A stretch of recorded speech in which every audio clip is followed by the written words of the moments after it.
प्रयागराज में चल रहे महाकुंभ में 2 अमृत स्नान हो चुके हैं। गंगा यमुना सरस्वती के पवित्र संगम पर आस्था की डुबकी लगाने वाले श्रद्धालुओं का आंकड़ा 28 करोड़ के करीब पहुंच चुका है, क्योंकि इस बार 144 साल के लंबे इंतजार के बाद महाकुंभ में अद्भुत संयोग बना। ऐसे में देश भर से साधु संतों के सभी अखाड़े महाकुंभ में साधना करने, त्रिवेणी संगम में आस्था की डुबकी लगाने पहुंचे। महाकुंभ में मौजूद अखाड़ों और उनके संतों और नागा साधुओं के बारे में बहुत कुछ कहा और बताया जा रहा है, लेकिन आज टीवी पर पहली बार महाकुंभ में पहुंचे अघोरी साधुओं के बारे में आपको बताऊं। महाकुंभ में साधना में लीन महिला अघोरियों से आपको मिलवाऊंगा।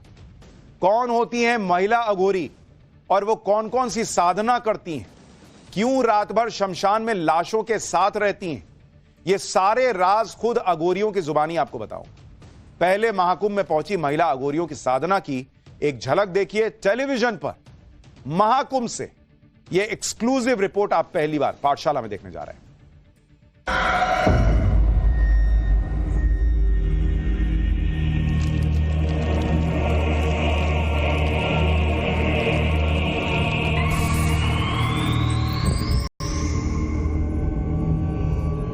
हमको होता है कि आज हमें डेड बॉडी साधना करनी है या कुछ भी है, तो वो अपने आप कहीं ना कहीं से अपने आप अरेंज हो जाता है। एक आत्मा का परमात्मा करने के लिए जी डेड बॉडी खाना पड़ता अघोरी। अगर आपको किसी की भी किसी की आप एक तरीके से वशीकरण कर रहे हो या कुछ भी कर रहे हो, तो उसका एक टाइम स्लॉट फिक्स होता है कि आपको कितने से कितने बजे तक ऊर्जा को वहाँ से उठा के यहाँ पे डालना है।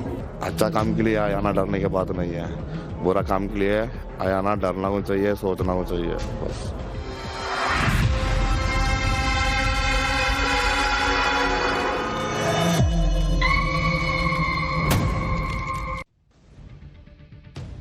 पाठशाला के इस चैप्टर में आपको कुछ तस्वीरें और विवरण विचलित भी कर सकते हैं। महाकुंभ में साधना में लीन अघोरियों ने अपनी साधना के बारे में जो बताया, उसे सुनकर आप हैरान रह जाएंगे। दरअसल अघोरी शब्द सुनते ही दिमाग में कई तरह के विचार आते हैं। अघोरियों को लेकर लोगों के बीच यह धारणा है कि वो इंसान का मांस खाते हैं और उन्हें तांत्रिक के तौर पर दिखाया जाता है। इसकी सच्चाई जानने के लिए हमारी टीम महाकुंभ में साधना में लीन अघोरी साधुओं के पास पहुंची। वहां साधना में लीन अघोरी साधुओं ने बताया कि वो कैसे अपनी आराध्य मां अघोरा काली को प्रसन्न करते हैं और रात के वक्त ही उनकी पूजा क्यों की जाती है, कैसे की जाती है, यह भी बताया। जो पूजा होती है माँ अघोर काली की, वो 12 बजे शुरू हो चुकी है। क्या क्या आगे होगा 3 बजे तक? तो ठीक इसी प्रकार से माँ का उस हवन में आह्वान किया जाता है, उनको बुलाया जाता है, और जितने भी यहाँ पे लोग हैं, पता नहीं कोई क्या क्या समस्या लेकर के आए, तो उन सबका कल्याण हो, इसलिए माँ को बुलाया जाता है, उनके नाम का आह्वान किया जाता है। काफी लोगों को इससे फायदा भी होता है। हम देख रहे हैं कि कई बड़े बड़े अधिकारी भी आए हुए हैं यहाँ पे इस वक्त पूजा में। हाँ जी बिल्कुल, बड़े बड़े अधिकारी भी आते हैं और सेलिब्रिटीज़ भी आते हैं यहाँ पे पूजा करवाने के लिए भी आते हैं। और आप अगर ध्यान से देखेंगे तो जो मतलब पहले इतना नहीं था, अभी लोग इतना ज़्यादा आ रहे हैं जिसकी कुछ लिमिट नहीं है। अगर किसी को फ़र्क पड़ेगा तो वो 2 को बताएगा, 2 को पड़ेगा वो 4 को बताएंगे, तो उस जरिए से भी लोग आते हैं।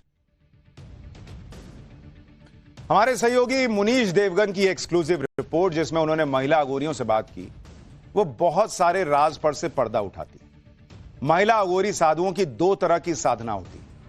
अघोरी साधु सात्विक और तामसिक 2 तरह की साधना करते हैं। सात्विक साधना में हवन के लिए फल और फूल का इस्तेमाल होता है। यह साधना कहीं भी हो सकती है, जैसे महाकुंभ में अघोरी साधु सात्विक साधना कर रहे हैं। तामसिक साधना के लिए कहा जाता है कि वो शमशान में ही होती है। इसमें पंच बलि की परंपरा है, कई बार 3 बलि भी दी जाती है। तामसिक साधना के दौरान अघोरी प्रसाद के रूप में डेड बॉडी के पार्ट खाते हैं कहा जाता है, जिसमें इंसान की डेड बॉडी भी शामिल है। हालांकि अघोरी साधुओं का कहना है कि अब पहले की तरह शमशान जाकर साधना करना उनके लिए आसान नहीं रह गया है। ऐसा क्यों, इसका जवाब भी हमारे सहयोगी के साथ बातचीत में महाकुंभ पहुंची अघोरी साधिका ने दिया। सुनिए। पहले के ज़माने में थोड़ा सा देखिए तो वो लोग क्या ना, शमशान पहले ओपन रहता था, कोई प्रॉब्लम नहीं थी, लोग आना जाना ये सब आराम से इजीली होता था। अभी क्या है, हर शमशान में कैमरेज लग गए हैं, कितनी सारी प्रॉब्लम्स क्रिएट होती है, तो अभी वो सब फैसिलिटीज़ जो पहले मिलती थी एक साधक को, वो अभी नहीं मिल रही है। तो इसलिए हम लोग क्या करते हैं, हम ग्रस्त भी रहते हैं, मगर जब हमें साधना करनी होती है तो हम 2-2, 3-3 महीने शमशान में पड़े रहते हैं। मैं खुद मणिकर्णिका शमशान घाट में 2-2, 3-3 महीने व्यतीत करती हूँ साधना। तो बॉडीज आराम से मिल जाती हैं वहाँ से बनारस से? बहुत आराम से। अगर नहीं भी मिलती तो कई बार क्या होता है कि खुद ही या तो आप जल के बहाव से बह के आ जाएगी या मिल जाता है, ऐसा कोई इशू नहीं होता। अभी तक तो नहीं हुआ है, ना ही मैंने ऐसा कोई इशू फेस किया है। जब मतलब हमको होता है कि आज हमें डेड बॉडी साधना करनी है या कुछ भी है तो वो अपने आप कहीं ना कहीं से अपने आप अरेंज हो जाती है। अपने परिवार को छोड़कर महाकुंभ में अघोरी साधना के लिए पहुंची एक साधिका ने बताया कि वो क्यों अघोरी बनी और कैसे बनी। आप भी सुनिए, फिर आपको अघोरियों के गले में नजर आने वाली नरमुंडों की माला से जुड़े रहस्य के बारे में बताऊं। आपने अभी एक सवाल पूछा था कि लेडीज क्यों जुड़ी है, तो मैं उसका एक बहुत शॉर्टकट में एक रिप्लाई देना चाहूँगी। अघोर हो चाहे तांत्रिक हो, है ना, अगर पुरुष ये क्रियाएं करते हैं, ठीक है, मंत्र जपम करते हैं, तो आपने देखा होगा कि लेडीज उससे ज़्यादा, चाहे वो सात्विक पूजा पाठ में इंटरेस्ट रखे, वो रखती है। मगर जैसे जैसे उनको लगता है कुछ की ऐसी मतलब अंदर चीज़ें होती है कि नहीं हमें और अच्छा करना है और आगे करना है और उग्र देवता प्रसन्न करने हैं, तो उस वजह से लेडीज तांत्रिक क्रियाओं में जाती है करने के लिए, सीखने के लिए, अघोर में आती है कि मैं थोड़ा डिफरेंट चीज़ सीख पाऊँ। महाकुंभ में अखाड़ों की पेशवाई के दौरान अघोरियों के नरमुंड वाली तस्वीरें खूब वायरल हुई। ये तस्वीरें देखिए, आपने भी ये तस्वीरें जरूर देखी होंगी जिसमें नरमुंड पहने अघोरी हाथों में त्रिशूल लेकर नाचते हुए आगे बढ़ते दिखाई दिए। लेकिन आज आपको अघोरियों के गले में नजर आ रही इस नरमुंड माला की असल कहानी भी बताता हूं। अघोरी शब्द संस्कृत के अघोर से निकला है, जिसका मतलब निर्भय या निडर होता है। अघोरी सन्यासी कपालिका परंपरा को मानते हैं, जो शैव संप्रदाय का हिस्सा है। कपालिका परंपरा को मानने वाले सन्यासी तंत्र मंत्र की साधना करते हैं। कपाल यानी खोपड़ी में खाने पीने की वजह से इन्हें कपालिका कहा जाता है। कपालिक परंपरा को मानने वाले अघोरी साधु गले में नरमुंड की माला के साथ ही चेहरे और शरीर पर भस्म लगाते हैं। अघोरी साधु अपनी साधना और सिद्धि के लिए महाकाली, भैरव और भगवान शिव की साधना करते हैं।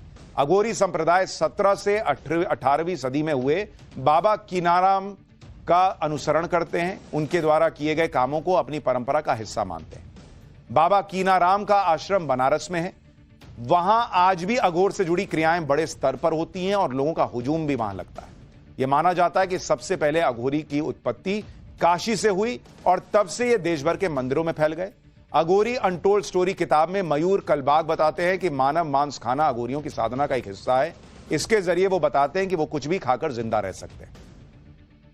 सुनिए, इंसान का मांस खाने और अपनी कठिन साधना को लेकर अघोरी गुरु मणिकंदन ने क्या बताया, जो तमिलनाडु के त्रिची अघोरी साधुओं के साथ महाकुंभ पहुंचे। अघोरी गुरु मणिकंदन ने खुद 9 साल अघोरी साधना की। वो पिछले करीब 14 साल से अघोरी साधकों को दीक्षा दे रहे हैं। हम लोग मसान में रहता, मसान में रख के पूजा करता। मसान में आप रहते हैं तो क्या क्या सेवन कर सकते हैं वहाँ पे? हम लोग मसान में आदर में बैठ के हवन करता, पूजा पाठ ध्यान करता। जो समाज में लोग कहते हैं जी वहाँ पे मांस भी खाया जा सकता है, ह्यूमन बॉडी खाई जा सकती है, वो सच है? हाँ सच है। एक आत्मा का परमात्मा करने के लिए जी डेड बॉडी खाना पड़ता अघोरी जी। उससे क्या मिलता है आपको खाने के बाद? कुछ शक्ति मिलती है, ताकत मिलती है? हमको एनर्जी मिलेगा। कौन का कारा उसका वो पाप बटेगा। काशी मणिकर्णिका घाट में मैं स्थापना माघोरा काली स्थापना करके मैं करके पूजा कर रहा। जो साधना करते हैं अघोरी, कितनी लंबी साधना होती है? जैसे आप कहते हैं डेड बॉडी का भी सेवन करते हैं, तो कितना लंबा होता है उसके बाद? मैक्सिमम 12 बजे से 3 बजे तक साधना।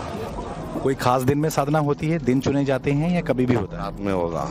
हर रात में या कभी कभार जब कोई अमावस्या से जुड़ा हुआ? अमावस्या में रहता हूँ रात में 12 बजे से 3 बजे तक। अघोरी गुरु मणिकंदन ने उस बात को भी सिरे से खारिज कर दिया कि अघोरी साधु भोजन के तौर पर इंसान की डेड बॉडी को खाते हैं। उन्होंने बताया कि वो साधना के दौरान किस तरह प्रसाद के तौर पर इसे ग्रहण करते हैं। आप भी सुनिए। हालांकि अघोरी गुरु की ये बातें आपको विचलित कर सकती है। जो डेड बॉडीज का सेवन होता है, क्या वो मतलब दफनाया जाता है या जली हुई बॉडीज होती हैं? दोनों होती हैं। मतलब जैसे हमारे आम इंसानों का खाना होता है, वैसे वो आपका खाना है जी? पूजा का टाइम है, हम लोग ले लेगा पूजा का टाइम। हाँ, तो काशी में मणिकर्णिका घाट में सब जलता, जलने के बाद दौड़ा नदी में डालता। हम लोग का निकालेगा, निकाल के आज का 108 पीस करेगा, फिर हवन करेगा। हवन करने के बाद हम लोग 3 पीस खाएगा। लोग अक्सर नागा साधु और अघोरी साधुओं को लेकर कंफ्यूज हो जाते हैं और दोनों को एक ही मान लेते हैं। ऐसे में आज आपको नागा साधु और अघोरी साधु के बीच का अंतर भी बताता हूं। नागा परंपरा अखाड़ों से निकली परंपरा है जिसकी शुरुआत आदिगुरु शंकराचार्य ने। वहीं अघोरी परंपरा को लेकर मान्यता है कि इनके गुरु भगवान शिव, विष्णु और ब्रह्मा के अवतार कहे जाने वाले भगवान दत्तात्रेय। नागा साधु सनातन धर्म के रक्षक कहे जाते हैं और शास्त्र के साथ ही शस्त्र विद्या में भी पारंगत होते हैं, जबकि अघोरी साधु सिर्फ अपने आराध्य की साधना में ही मगन रहते हैं। नागा साधु और अघोरी साधुओं के बीच एक बड़ा अंतर यह है कि नागा साधु ब्रह्मचर्य का पालन करते हैं और जिंदा रहते ही अपनी अंतिम संस्कार कर देते हैं। वहीं अघोरियों में ब्रह्मचर्य को लेकर कोई सख्त नियम नहीं है। शादीशुदा लोग भी अघोरी साधना में शामिल हो सकते हैं। महाकुंभ में पहुंचे अघोरी किस तरह साधना में जुटे हैं और वो रात के 12 बजे किस तरह अपनी साधना को शुरू करते हैं, इसे जानने के लिए हमारे सहयोगी ने महाकुंभ में पूरी रात अघोरी साधुओं के साथ गुजारी। अघोरी साधुओं की साधना पर हमारे सहयोगी मुनीश देवगन की ये रिपोर्ट देखिए। ये देखिए पूरा सर्कल घूम रहे हैं अघोरी और माँ को प्रसन्न करने की कोशिश हो रही है। यानी श्री अघोरा काली जो माँ है, श्री जय अघोरा काली माँ, उनकी पूजा की जा रही है। अघोरी जिसमें पुरुष भी हैं और महिलाएं भी हैं।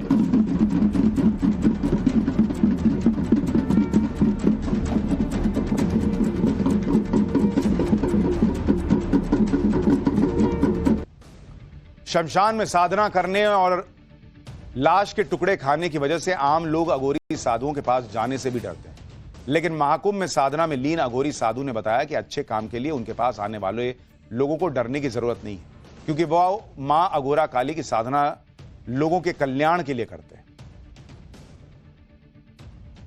हम लोग हैं जो आपसे डरते हैं, उनको क्या मैसेज देंगे आप? अच्छा काम के लिए आना, डरने की बात नहीं है। बुरा काम के लिए आना, डरना को चाहिए, सोचना को चाहिए। बस माँ हमको अच्छा काम करने के लिए भेजा है, बुरा काम करने के लिए भेजा नहीं है। इसलिए बुरा काम तुम लोग सोचिए जी, इधर साइड आना भी नहीं चाहिए। भारत में सनातन की जो परंपराएं हैं, साधु संत सन्यासियों के जो अलग अलग रूप हैं, वही दुनिया से भारत को विशिष्ट बनाती। इन्हीं में से एक रहस्यमयी दुनिया के बारे में आज हमने आपको बताया है। जब महाकुंभ चल रहा है तो महाकुंभ के बीच से ही हम ऐसे कई और रहस्यमयी चैप्टर खोलेंगे जिसे देखकर आपके रोंगटे खड़े हो जाएंगे। लेकिन चूंकि ये इस देश की जो परंपरा है, इस देश में जो चल रहा है, उसका हिस्सा है, आपको इसके बारे में फैक्ट्स के साथ जानना चाहिए। सच्चाई क्या है ये समझना चाहिए।